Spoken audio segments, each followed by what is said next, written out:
Salut à tous, c'est toujours un vrai plaisir de vous retrouver chaque lundi pour votre rendez-vous hebdomadaire Multisport et BOTB Sud. 26 minutes pour se refaire ensemble quelques éléments d'actu du week-end sportif écoulé. Cette semaine, nous n'allons pas y déroger avec au sommaire, justement, des images pour vous en dire beaucoup plus. Et oui, on va revenir sur le FC Lorient relégué en Ligue 2. C'était la mauvaise blague du week-end après un nul 0-0 face à 3 en match retour des barrages. Ça rigole.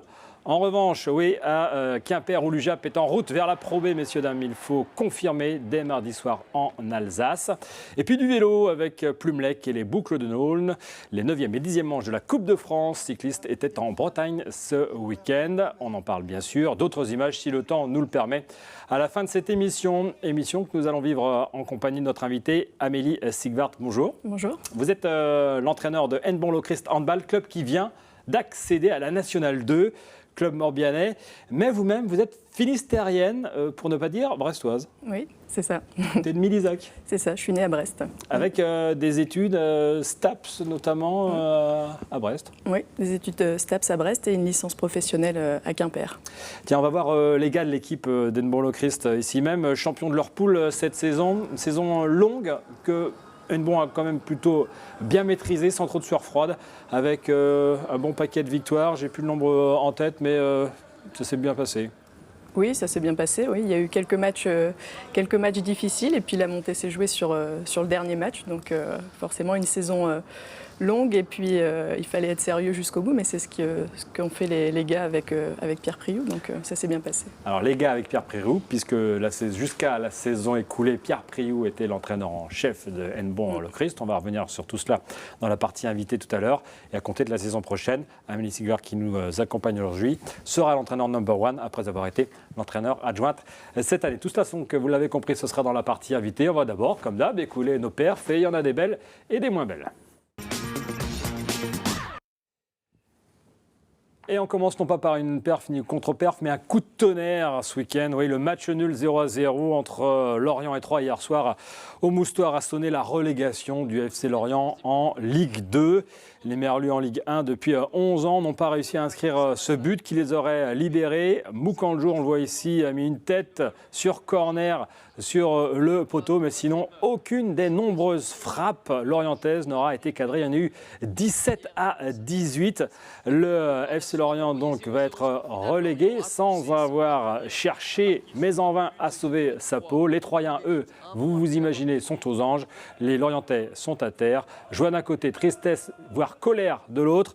La réaction d'abord de l'entraîneur lorientais. On ne peut pas dire qu'on est triché, on ne peut pas dire qu'on ne s'est pas battu, on a lutté jusqu'au bout. Voilà, après, maintenant, c'est d'avoir pris ces 2 buts aussi à l'aller qui nous plombent. Mais bon, on ne va pas refaire les matchs. Je pensais atteindre mon objectif, je ne l'ai pas atteint, dommage. Voilà, je suis déçu pour le club, pour les supporters, parce qu'on y croyait fort. Mais c'est comme ça. Des fois, le football est cruel. Ouais, une forme d'abattement du côté de Bernard Cosoni. Oui, Lorient est tombé. C'est donc Troyes qui accède à la Ligue 1. Le bonheur troyen a fortement contrasté avec l'immense déception lorientaise. Si les joueurs abattus ont évité la presse après la rencontre, les supporters, eux, sont restés manifester leur grande déception. Alors la question de la gestion du président Ferry sur la saison écoulée se posera. La politique des derniers exercices difficiles est pointé du doigt. L'intéressé, lui, dit vouloir assumer. Que quand, vous savez, on parle beaucoup du président quand les clubs ne marchent pas bien. On en parle peu quand ils marchent bien.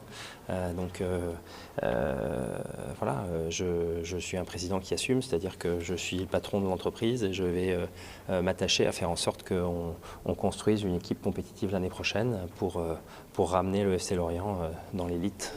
Et encore une fois, ça ne se décrète pas, donc ça n'arriverait à rien de dire on va remonter tout de suite. On va en tout cas, on aura un budget très compétitif l'année prochaine pour être ambitieux en Ligue 2. Donc on peut vivre avec des regrets, ce qui doit être surtout fait, c'est prendre les bonnes décisions dans les jours et les semaines qui viennent pour redonner pour préparer l'avenir et on va s'y attacher. Voilà, sur ces images de Loris Bavaro. Amélie, vous étiez devant votre télé hier soir, hein, puisque vous aimez un peu le foot et donc le FC Lorient. Votre réaction ce matin après cette relégation ? C'est dommage parce que je pense que beaucoup de monde les avait condamnés au mois de décembre et puis ils font une belle deuxième partie de saison et finalement ça n'a pas suffi. Et puis je pense que ce but à 3 dans les dernières minutes leur fait mal aussi, mais voilà, c'est dommage, mais c'est bien la preuve qu'effectivement un maintien se joue sur une saison complète et puis à la fin il manque un point, forcément c'est décevant, quoi. Ouais, et c'est une entraîneur qui sait de quoi elle parle, qui nous en parle justement. On entendait Loïc Ferry nous dire on aura un budget très compétitif l'année prochaine. Bon, écoutez, à voir ce qui se cache derrière la déclaration du président. Donc d'ici là, bon nombre de salariés de l'entreprise FCL s'inquiètent pour leur avenir. On le serait à moins. Avec le manque à gagner des droits télé de la Ligue 1, le budget du FCL et donc ses moyens devraient s'en trouver fortement impactés. Nous ne manquons pas ici même ou alors dans le journal de revenir dans les jours prochains sur ce volet de l'avenir du FCL, désormais donc en Ligue 2. Je voulais en cette fin de saison faire un petit point sur le foot féminin aussi. Le Stade Brestois a assuré son maintien en D2 en finissant 7e. Les féminines du FC Lorient, vainqueurs de Saint-Maur 5-3 hier dimanche, terminent 10e à la place de barragiste, oui. Les joueuses d'Alain Ledour vont devoir, elles aussi, gagner leurs 2 prochaines confrontations aller-retour. Vous avez bien entendu, 2 prochaines confrontations aller-retour. Ça fait 4 matchs pour espérer se maintenir en D2. La prochaine confrontation, ce sera donc face à Condé.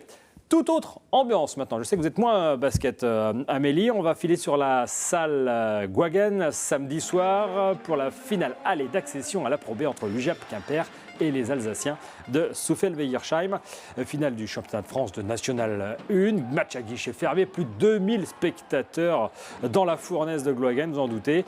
Le début de la rencontre n'a pas vraiment souri aux Quimperois en blanc. Résultat, 2 premiers cartons marqués par de nombreuses erreurs et un manque d'adresse. Et c'est bien Soufel-Weyersheim qui mène 32-28 à la pause. On commence à frémir et à trembler. Mais au retour des vestiaires, eh bien, les 2 équipes vont se neutraliser jusqu'à la fin du 3e quart-temps. Et puis là, patatras, les Alsaciens vont subir une véritable déferlante. Les Quimperois, survoltés, enchaînent 18 points d'affilée en 7 minutes. Les Alsaciens vont jamais revenir. Salle en fusion, les joueurs de Laurent Foirest l'emportent finalement 76-60. Grosse perf donc collective pour la bande à Foirest qui n'est plus qu'à une marche de la Pro B. On a augmenté l'agressivité en défense. Et je pense que c'est ça qui fait la différence. On les laisse à 60 points, c'est ce qu'on voulait. Donc non, c'est bien, mais c'est qu'un match. Il y a un match retour à jouer, donc on va tout faire pour les gagner là-bas. La première mi-temps, on manquait de rythme un peu et on manquait d'intensité en défense. Et après, on était qu'à -5 malgré toutes les erreurs qu'on avait faites. On savait qu'il fallait qu'on double d'énergie en deuxième mi-temps pour gagner le match. On essaie de pas trop y penser. On sait qu'il nous reste un match à gagner. On va se concentrer, on va essayer de déjà profiter de la victoire ce soir et après évacuer, pas se mettre trop de pression et aborder le match comme on l'a fait pour ce soir. Pendant 29 minutes, on a le match en main.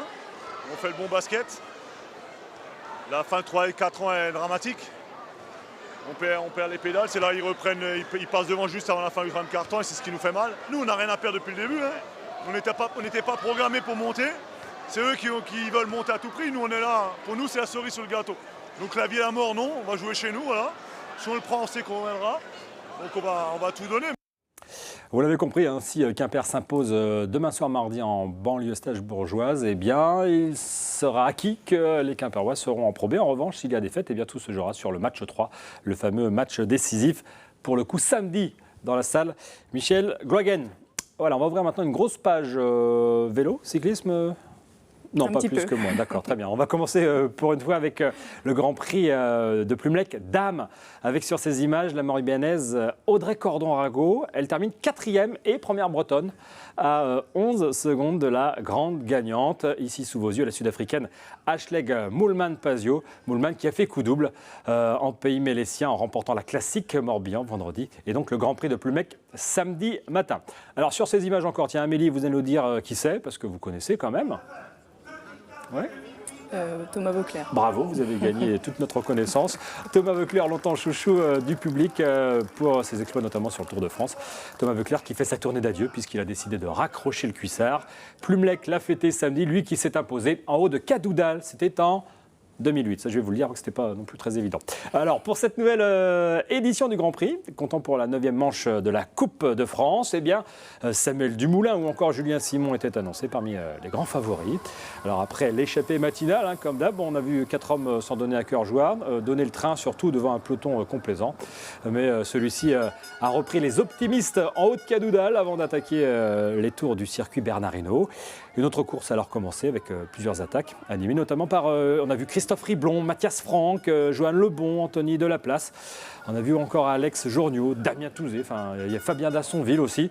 Et au final, on a vu l'équipe AG2R, surtout avec un homme qui a mis le coup de rein dans la montée. Alex Vuillermoz a refait le coup de 2015. En puncher qu'il est, vous le voyez ici, il va franchir la ligne après avoir produit son effort dans Cadoudal, laissant derrière lui beaucoup de regrets pour ceux qui comptaient lui disputer la victoire. Eh bien non, Alexis Vuillermoz était là, pas tout seul, comme il nous le rappelle.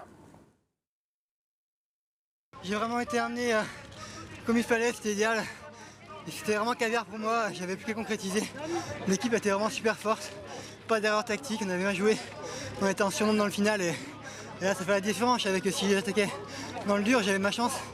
Et si vraiment j'ai coincé, il y avait Sam Dumoulin qui pouvait régler tout le monde au sprint. Donc dans nos plans c'était l'idéal et quand ça se passe comme ça le vélo c'est magique. Ça fait 3 ans avec l'équipe qu'on remporte ici avec Sam l'année passée. J'avais déjà gagné l'année passée il y a 2 ans. C'est beau, surtout que ça récompense vraiment un travail d'équipe et là les mecs, caviar, Sam, Cyril,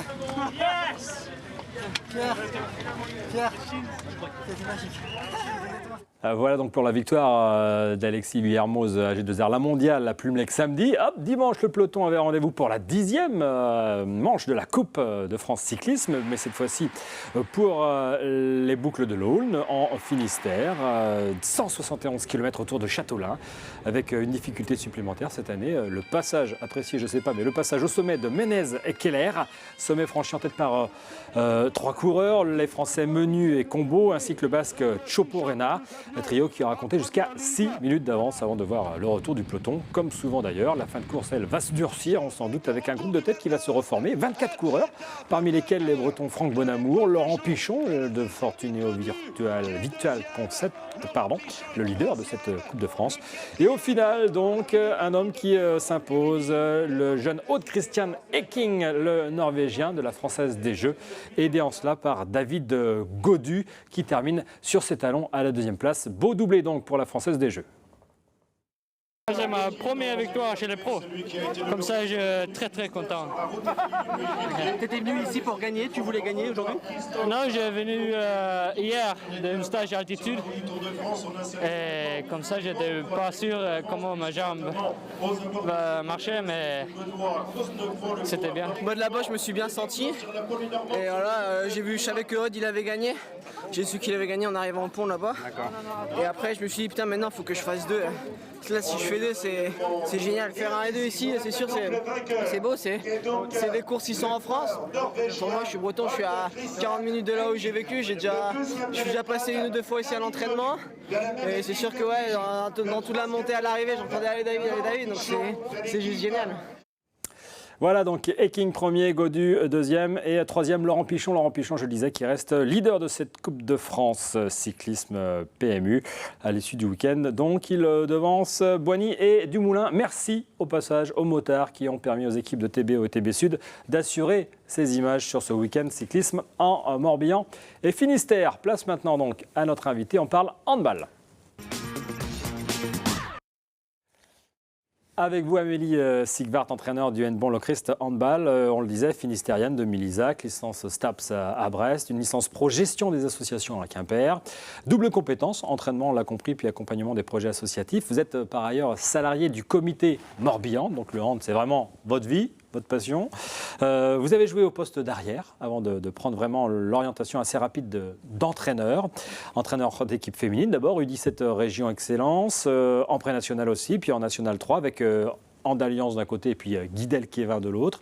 Et puis entraîneur aussi d'équipes masculines, les U17 Région Excellence, U18 nationaux et puis adjoint donc en pré-national et national 3, soit à l'Entente du Blavet, soit à Andalliance et donc Hennebont Lochrist. Avant de parler du HLHB, je voudrais quand même vous entendre, Amélie, parce que Brest-Metz, on ne peut pas ne pas l'évoquer avec vous, c'est l'affiche de la finale du championnat de France. Match aller donc mercredi, 18h45 à la Brest Arena. Cherchez pas de place, il n'y en a plus, elles sont parties en 48 heures. Match retour, ce sera en Lorraine samedi 20h. Qu'est-ce que vous pensez, vous, Amélie, du développement du handball féminin et d'une locomotive comme le BBH? Vous êtes d'ailleurs déjà venu les voir, je crois. Oui, plusieurs fois. Oui. C'est une belle évolution pour le handball breton, parce qu'il y a Brest en première division, il y a Rennes qui se maintient aussi en deuxième division. Donc c'est une belle évolution pour le handball féminin. Après, nous, on cherche aussi dans le Morbihan à le développer de plus en plus. Il y a de plus en plus d'équipes qui accèdent à la nationale, donc c'est déjà une belle chose. Maintenant, il faut encore essayer d'aller le plus haut possible. Et il y a l'Anester qui va faire les barrages la semaine prochaine pour prétendre à la Nationale 2. Donc on espère que ça va aboutir pour donner envie à des jeunes filles de venir faire du handball. L'Anester qui a déjà disputé les barrages l'an dernier, mais qui avait échoué. On reste sur cette idée du BBH, donc dominer Metz. Donc c'est le challenge qui attend le BBH. Une belle ambition évoquée ce lundi matin en conférence de presse. Ludovic Jean y a fait un crochet. Metz qui n'a perdu qu'une seule rencontre de championnat cette saison et qui vient de remporter pour la 8e fois de son histoire la Coupe de France en finale face à Issy Paris. Alors dans ces conditions, quelles sont les chances du BBH? Dans quel état d'esprit aborde-t-il cette finale? Eh bien, morceau choisi. Il n'y a plus de calcul à faire, c'est la finale. Donc autant c'est vrai qu'à Issy-Paris, contre Issy-Paris, on était un peu plus timide, mais parce que le trophée nous paraissait loin. Là, on le touche un peu du bout des doigts. Donc on se dit, mais allez, faut tout donner, il faut envoyer, il ne faut plus faire de calcul. Mais c'est beaucoup de titres, de l'expérience en D1 et un groupe qui vit ensemble déjà depuis plusieurs années ensemble.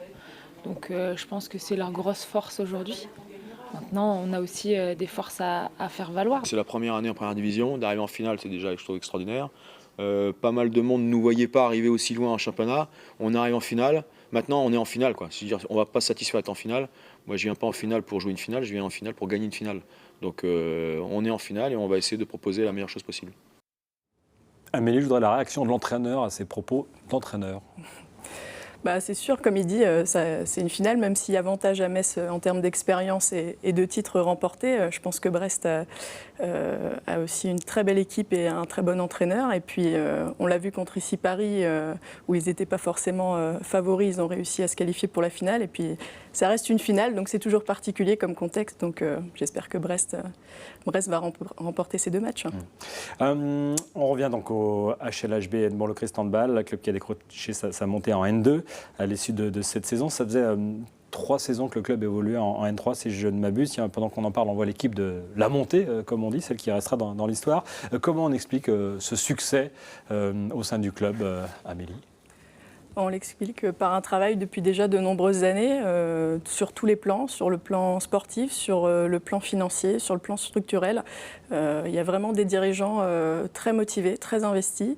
Il y a aussi beaucoup de bénévoles qui s'investissent et le club se développe dans tous les domaines et c'est ce qui fait sa force, je pense. Il n'y a pas de missions qui sont laissées de côté. Et c'est un travail en tout cas de nombreuses années et qui aboutit aujourd'hui par la Nationale 2. Donc c'est une bonne chose et une belle récompense pour tous ceux qui s'y investissent. Si on a le temps, on évoquera donc le cas d'ailleurs du recrutement de Steven Cuté, qui est joueur et qui va intégrer, qui va être embauché par le club avec une mission de développement de celui-ci. Un mot quand même sur cette équipe de jeunes joueurs, mais des joueurs qui ont désormais une expérience, notamment une expérience ensemble. Oui, c'est une équipe qui est jeune, parce qu'il y a une moyenne d'âge de 21 ans et demi à peu près. Donc jeune par l'âge, mais pas forcément par l'expérience. Ça fait déjà 3-4 ans qu'ils évoluent en National 3, donc ils deviennent les piliers de cette équipe. Et puis il n'y a pas beaucoup de joueurs qui ont évolué en National 2, mais en tout cas ils ont la volonté d'y aller tous ensemble et c'est ce qui devra faire notre force. Hennebont Lochrist Handball en bleu sur ces images. On verra dans un instant la photo d'un homme qui a compté dans ce projet.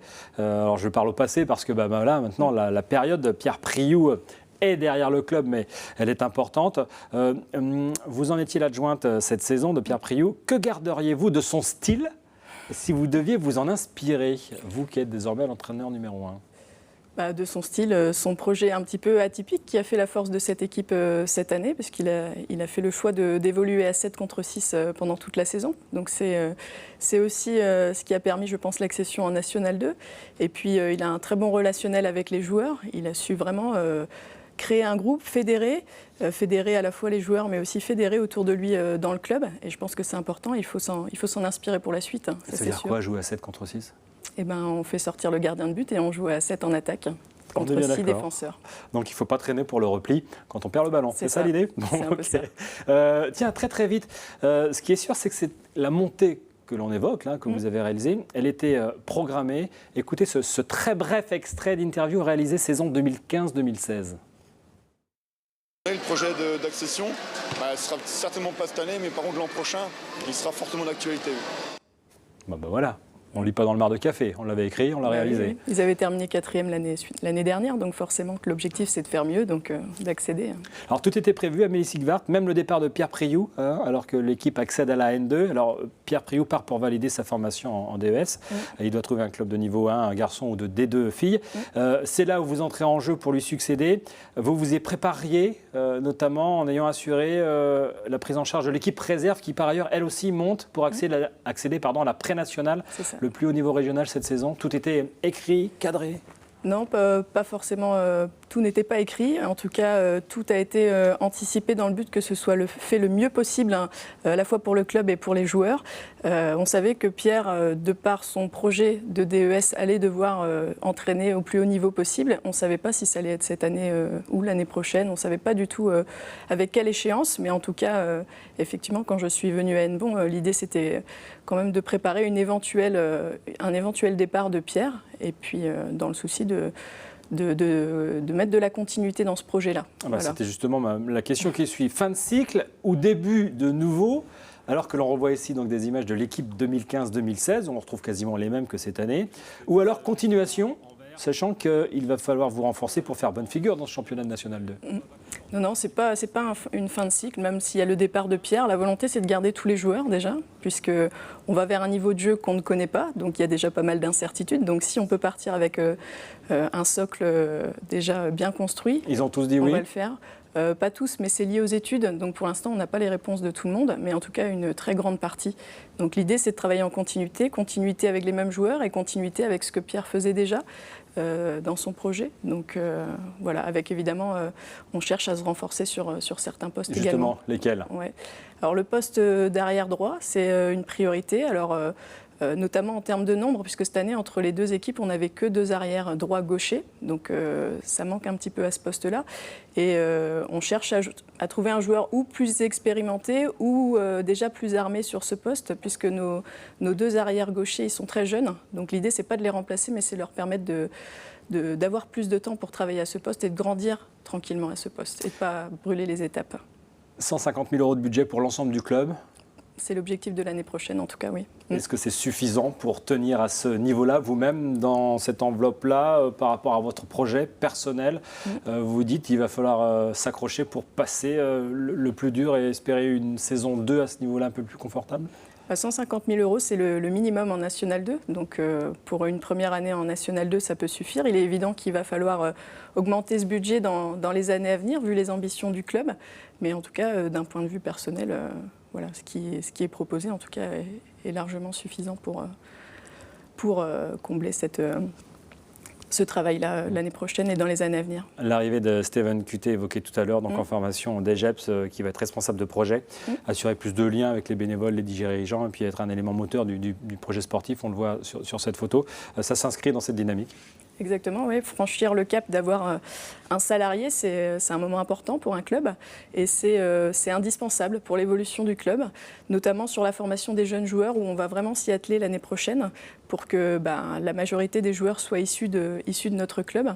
Donc notamment avec l'arrivée de Steven en tant que salarié, puis l'arrivée aussi de François Bouvard qui va être coordonnateur de la filière jeune. Donc il y a un gros travail qui va être fait sur cette partie-là. Et l'entraîneur de la réserve désormais pour vous succéder, c'est s'il y a un entraîneur effectivement qui va être en place, il sera annoncé cette semaine aux joueurs. J'attendais de voir si Amélie nous donnerait le nom en primeur, mais non, nous allons attendre. Merci beaucoup Amélie. Alors on ne connaît pas encore la poule dans laquelle sera versé Hennebont le Cristal Ball, puisque ce n'est pas encore décidé, tout comme le début du championnat. Tout cela n'est pas encore arrêté. Merci Amélie de nous avoir accompagnés. On reste ensemble pour la fin de ce multisport.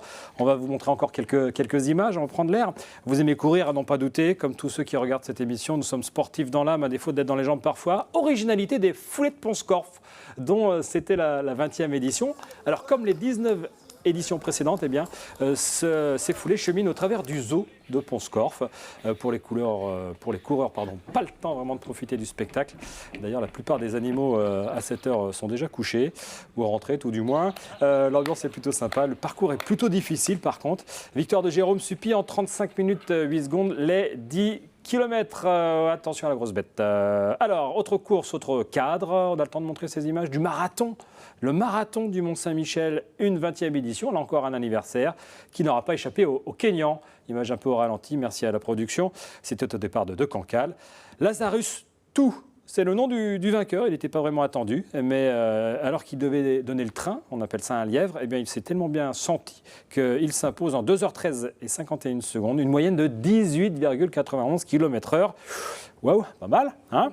Mehdi Dadem, l'Éthiopienne, 20 ans, elle arrive première féminine après 2h45 de course. Et puis les dernières images de ce rendez-vous multisport de la semaine, vous connaissez ces disciplines ça s'appelle du trial. 55 participants à Plonéon-Lanverne pour cette compétition, cette manche de la Coupe de Bretagne. On en reparlera plus en détail avec un portrait la semaine prochaine signé Loris Bavaro. C'était organisé par le club de Sker Moto Verte. Alors le but, c'est que les pilotes ont 10 zones d'obstacles à parcourir 3 fois. Celui qui comptabilise le moins de pieds posés par terre à la fin de la journée l'emporte. Conditions dantesques ce week-end, beaucoup de pluie, beaucoup de vent. Mais le Britannique Mats Petit a dominé la catégorie senior, la catégorie à Rennes. Lundi prochain, je vous le disais, on s'arrêtera sur la famille d'Eva Touzet. 12 ans seulement et déjà sur ce genre d'engin pour faire du trial. Voilà, ce multisport se termine. Merci encore, Aurélie, de nous avoir accompagnés. Merci à l'ensemble des moyens techniques. J'ai dit Amélie, hein. Merci Amélie de nous avoir accompagnés. Bonne saison au HL HB. On se retrouve la semaine prochaine. Merci aux équipes techniques, TVO TB Sud, aux journalistes sur le terrain, aux motards sur les motos de nous avoir accompagnés pour cette nouvelle édition. Salut.